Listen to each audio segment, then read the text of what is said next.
In a long career with the BBC, the presenter and correspondent Gavin Esler has met many people, royalty, politicians, and he's noticed many things about them, this being one. They all tell very good stories, and it's important to them. And Gavin Evans is with me to tell me why that is. Gavin, first of all, tell me, in this context, what do you mean when you say a story? Is it just the creation of an image? That's part of it, but I think it's not just leaders of the type you talked about that tell stories. We all tell stories. You tell a story to get a job. I'm the best person to hire because. You tell a story to get a loan for your business in a bank. You need to put money in my business because, and you tell a story. And we all hope that those are accurate or reasonably truthful stories. What I noticed was that leaders just do it better. They do it in a more organised way. Pejoratively, we sometimes say they employ spin doctors to help them do it, but they do it to create an image. One of my favourite stories in 5 words is Mrs. Thatcher. I'm the grocer's daughter from Grantham.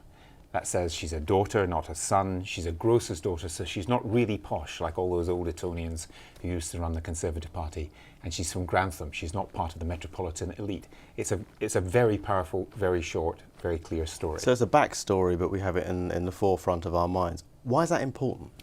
I think it's because a trend spotted by Tony Blair, actually, who I quote saying this in the book, that very often people are not actually interested in policies, or we don't quite get the policies that are being offered to us. I mean, what's the right thing to do about the economy? What should we do about global warming? It's all complicated. But we think we understand the individual. We think we understand character. And probably we're right, actually, in many ways. And so the story is important. I say that all leaders tell 3 stories. Who am I as a person? Who are we as a group, a political party, a football team, a country, or whatever group he's talking about or she's talking about, a business, and what is our common purpose? Where will my leadership take us? And if you buy into the first of those stories, who am I, and you like that, you might buy into the last one, which is what is our common purpose, and think that's a good leader. And really the kickoff point for my book was the 2010 election, when I was watching Alistair Darling, then Chancellor of the Exchequer, in the worst financial crisis of our lifetimes, when I expected him to be grilled about what he was going to do about the economy, and Piers Morgan said to him, "Are you good in bed?" A question which frankly wouldn't have occurred to me. Did he answer? He didn't. He batted it off. But just the fact that the question could be asked, Nick Clegg, the leader of the Liberal Democrats, was put into a corner where he admitted he'd had about 30 lovers. David Cameron was asked, "Have you ever committed adultery?" Now, nobody would have asked these questions 30, 40 years ago. Nobody asked them of John F. Kennedy.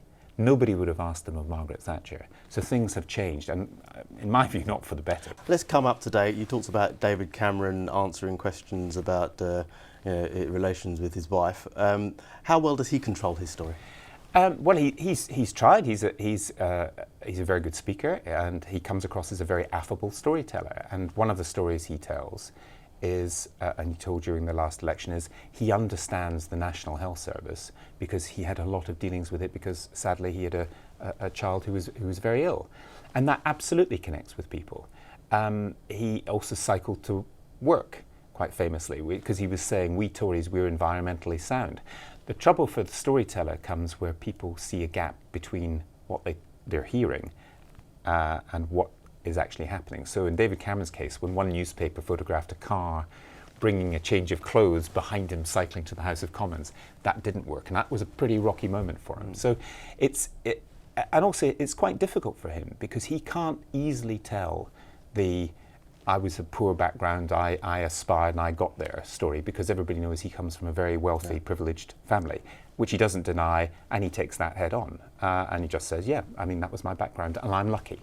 And Nick Clegg is almost in a similar position, not in terms of enormous wealth, but again, he can't say, I'm a rags from riches case either. No, he can't. He can't do that. So he tells. Well, I mean, there's another very attractive story about him, which fits in perfectly with his party, which it's the most pro-European party in Britain. His wife is Spanish. He speaks a number of languages. He is at home abroad, as it were. He can travel neatly in Europe. So again, these are attractive stories. Whether any of them make you a better or worse leader is another matter. And the Miliband story, is that an attractive one? Well, that's a work in progress. I mean, I think Ed Miliband has got one big difficulty. He's still got to properly introduce himself to the British people and say more about who he is.